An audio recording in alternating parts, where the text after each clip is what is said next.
Çekmece. Zaten şuradan kusmuş, bak kusu da belli, duman buradan atmış, duman atıyor dekten, tıkanıklığın tam geldiği yer. Tıkanıklığın tam yeri şurası. Şimdi buradan yer açacağız. İçine bacak tuğlalar, her şey düşmüş. Bu şömine için işlem yapacağız.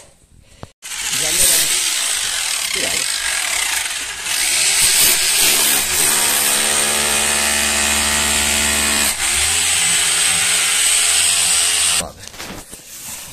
Sen alabilirsin abi. Hı, onu da alalım abi.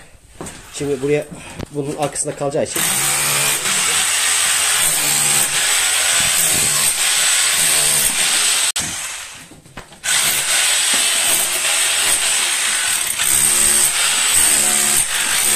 açtığımız yerden tıkanıklı yeri, içerisi afriyat dolu.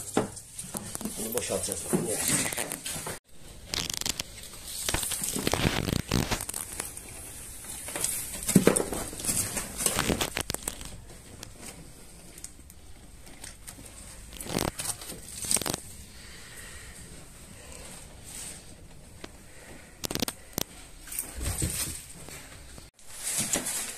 Çıkanlar.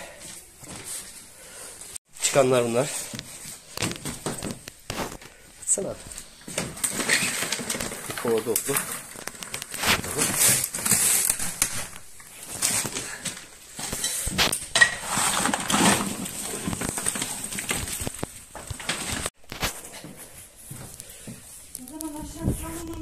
Aşağıda yaktık.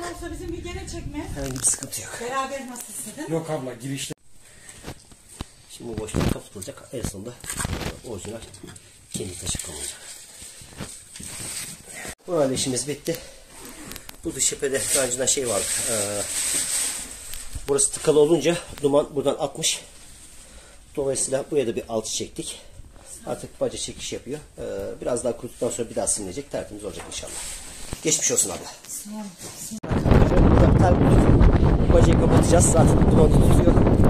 Aşağıdan yakmışlar zaten sobayı.